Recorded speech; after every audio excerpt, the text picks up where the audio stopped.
Have you ever noticed something quiet? How everything in nature seems to understand when it's time for a change. It doesn't fight it. A leaf doesn't cling to the branch when autumn comes. It just lets go. And have you ever wondered if the deepest part of you, the part that's always quiet, also knows these seasons? Knows when a great change is on the horizon, maybe long before your thinking mind does. It's not about dates on a calendar or a doctor's report. It's about something else, a subtle shift inside. The ancient wisdom traditions talk about this. They say the end of life isn't a sudden event that happens to you. It's a gradual process your inner self prepares for. It's a journey home. And if you learn to listen, really listen, you can notice when that journey begins. This isn't about creating fear. It's the opposite. It's about finding a deep sense of peace. It's about understanding the most natural transition we all face. Because when you see the signs, it can change how you live. Right here, right now. So if you've ever felt that there's more to this life than just the busy surface, stay with me. Because what we're about to look at might not just change how you see the end. It might change every single day you have left. Let me ask you something. When you think about this final letting go, what happens inside? For most of us, the mind pulls away. It gets busy. It looks at the phone. It thinks about tomorrow's to-do list. Anything but stay with that thought. We do this because we feel this unease. This little knot of tension that says, what if this is it? What if this is all there is? Look, you're not the only one. This journey is the one path every single person walks. Yet we spend so much energy pretending we're not on it. We plan our careers, our families, our finances. But this one thing, we just hope if we don't look at it, it will go away. But here's the thing. What if looking away is what causes the struggle? What if facing it, understanding its rhythm, is where peace is found? Ancient wisdom tells us this isn't a storm that hits without warning. It's a tide, slowly and gently going out. Your own inner self begins the preparation long before the body shows it's tired. And if you learn to feel this tide, you can move with it. You can be part of the process instead of being surprised by the wave. If this idea of moving with the current rather than against it makes sense to you, then you've found the right community. This is a place for that deeper looking. Go ahead and subscribe so we can walk this path together. Now, before we look at the signs, you need to understand something very simple. Most people think their awareness, their you-ness, lives inside their head, like a little pilot driving the machine. And when the machine stops, the pilot just vanishes. The light just switches off. But the wise ones have always suggested something else. What if it's the other way around? What if your awareness is like the ocean, and your body is just a cup holding a little bit of it for a while? Death, in this view, isn't the water vanishing. It's the cup breaking, and the water just returns to the vastness of the ocean. It's a return. This isn't just a nice thought. It's what you see when you quietly observe life cycles. Your true self, that awareness, doesn't break when the body does. It returns. It expands. And here's the key. This return journey doesn't start at the last moment. It begins much, much earlier. Your inner self starts to loosen its grip on the little cup. It gets ready to rejoin the great water. Think of a seed underground in winter. The change isn't sudden in the spring. There's a quiet, slow preparation in the dark, a gathering of energy. And in that quiet time, you start to get signals, little signs, not things to be afraid of. They are invitations, nudges to tell you to participate with open eyes in the most important journey you will ever take. When you see what's really going on, you're no longer a passenger. You become a calm traveler on your way home. The first sign is a quiet call for stillness. The first signal is very gentle. But once you notice it, you see it everywhere. You start to feel a deep pull to be alone. Now, this isn't sadness. It's not about pushing people away or being unhappy. This feels different. It's a sacred need for quiet, for your own space. Have you ever seen an old animal? When its time draws near, it often finds a quiet spot, away from all the noise, to just be. It's not hiding, It's tuning into something deeper, and that requires silence. The same thing happens with us. As our inner self begins to prepare, we feel that same call. You might find yourself saying no to parties you used to love. Not because you don't care about your friends, but because a quieter voice inside is asking for your attention. You might just want to sit and watch the trees, or just be. This pull towards quiet has a very important job. It's how your inner self starts the process of gently letting go of the world's noise. It's making room inside for the deep peace that's required. Here's the beautiful part. When you see this isn't you being antisocial, you can honor it. You can give yourself that time. Use it to reflect, to mend things in your own heart, to connect with what truly matters to you. Take a moment. Have you felt this pull? Not being forced to be alone, but a genuine wish for it. If you feel this pull in you or see it in someone you love, let's bring some awareness to it. Type Astilanes in the comments. Just recognizing this pattern is the first step. It shows you're listening to a deeper wisdom. The second sign is loosening your grip. The second signal is even deeper. And honestly, it often feels strange when you first notice it. You start to naturally let go of things that used to define you. This isn't a one-day thing. It happens slowly, over months or even years. But you can't miss it. You might look at the closet full of clothes, the things you worked so hard for, and just not feel much. The desire for more stuff just quiets down. It starts to feel a bit empty, a bit heavy. But it's not just stuff, old fights you held on to. They start to seem so small. The need to prove a point, to be right all the time. That feeling just gets tired and sits down. Your ambition at work. The future plans that filled your mind, they don't drive you in the same way. It's not that you're giving up. It's not depression. Something inside you is just realizing that all those things, they are not who you are. Your inner self is starting to remember what it's made of. Here's what's going on. As you prepare to return to that great ocean of awareness, you have to stop focusing on the cup. You pull your attention away from the temporary labels of this one life, and you start putting it on what is timeless, what travels with you. Love, kindness, wisdom, the connections you've made, the growth in your heart. You might find yourself wanting to fix a broken friendship more than win an argument. You feel more pulled to share love than to collect another achievement. This is your soul packing its bags for the journey home. It only packs what matters.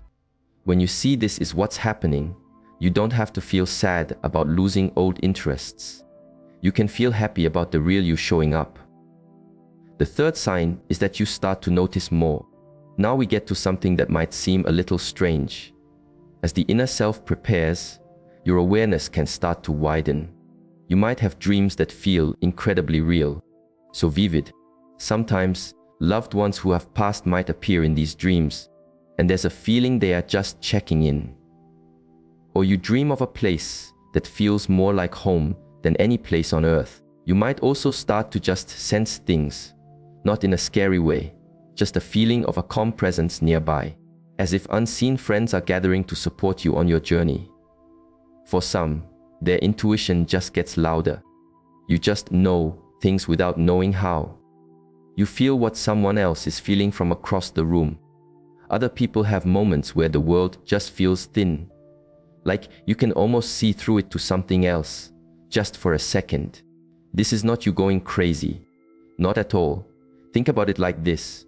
Your entire life, your awareness has been looking through a very small tube, focused only on the physical world.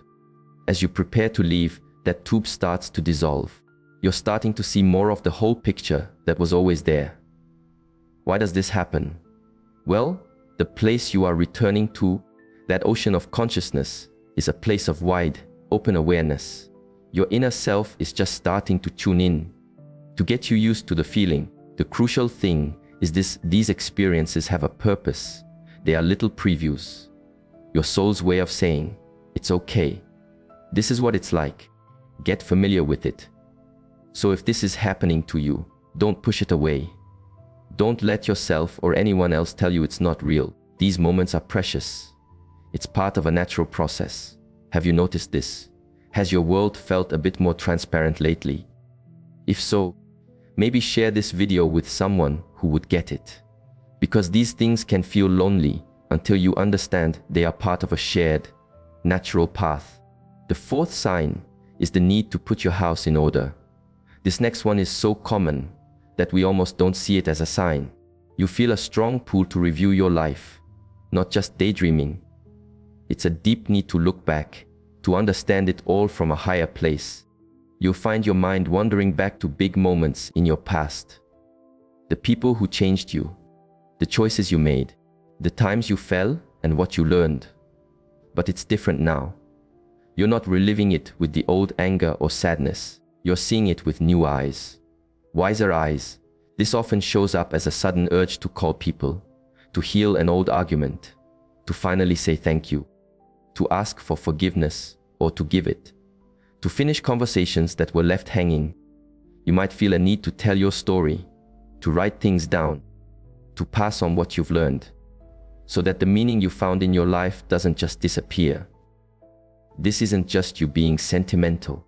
Your inner self is doing something very important. It's taking all the messy experiences of your life and finding the golden threads of wisdom in them. Here's why it's happening. Your soul knows the journey of awareness continues, but it also knows that the lessons from this specific life are unique and precious. So it begins to gather them, to turn experience into lasting wisdom. And when you recognize this urge for what it is, you can work with it. You can be an active part of it. Make the phone calls, write the letters, say the things that are in your heart. This isn't about giving up. It's about arriving at the finish line with a peaceful heart, knowing you've brought your journey to a beautiful and complete close. And the amazing thing is, when you do this work, it doesn't just prepare you for the end. It changes how you live right now. It shows you what really matters. If you're feeling this need to reconnect and heal, I invite you to just write HELMJU in the comments below. This is important work. It's soul work. Naming it helps you give it the respect it deserves. And the fifth sign, the feeling of wanting to go home. We come to the deepest sign of all. The one that, once you feel it, leaves no doubt. You start to feel a profound longing to go home. But it's not a house you once lived in. It's not your childhood town. This is a different kind of homesickness. It's a pull so deep it feels like it's coming from your bones, from the very center of who you are. Some people say it's a longing for a place they've never seen but somehow remember. Others feel a pull towards something they can't name, but they know it. It feels familiar, like a traveler who has been on the road for a very, very long time and can finally smell the scent of home on the wind. This feeling shows up in strange ways. You might find yourself just looking up at the sky, feeling pulled into its endless space. A piece of music might move you to tears for no reason. The beauty of a single flower might feel overwhelming. And here is what's truly happening. Your soul is starting to remember where it came from, its real home. Not this physical world, which was just a temporary visit, but the state of pure, peaceful awareness you came from and are now getting ready to return to. The wisest traditions teach that this life is a journey, not a destination. We are awareness having a human experience, and as that experience comes to its natural conclusion, we start to feel the call to return. This is not a sad thing. It is the most natural thing. Think of a child away at camp for the summer. The camp was amazing, full of adventure. But as the end of summer approaches, they start to feel excited to go home, to be with family. Home is where you belong. When you recognize this longing, you don't have to be confused by it. You can lean into it. You can let it fill you with peace, because it's a sign that you are on your way back to your true self. And when you stop fighting it, something amazing happens. You start to feel that sense of home right here, right now. You get little tastes of the peace, the love, the stillness that is waiting for you. Let's be clear about something. If you're noticing some of these signs in yourself, or in someone you love, it's natural to feel a bit unsettled.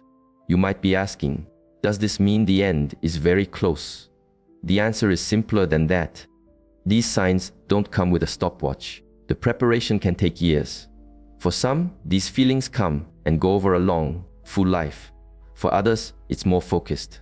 The timing isn't the point. The preparation is the point. These signals are a gift.